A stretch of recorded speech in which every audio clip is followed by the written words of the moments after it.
And welcome to the business news update on the News Chronicle. My name is Kenny Billy. US inflation hits 2.3%, which is their lowest since 2021. April CPI rose to 0.2%, dropping annual inflation below forecast. Core inflation remains steady, signaling cooling price pressures.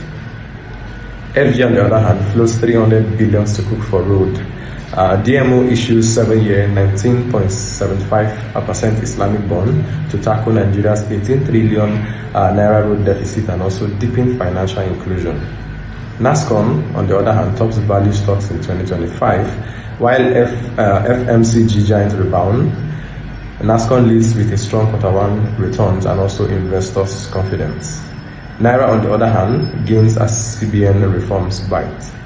Naira strengthens to 1,597.70 kobo per dollar, narrowing gap with parallel markets on improved policy sentiment. While lastly, we have Abia and MTN to expand statewide digital access. Now, a new memorandum of understanding targets broadband rollout, device access for workers, and also e-commerce growth, and this is between MTN and Abia State government.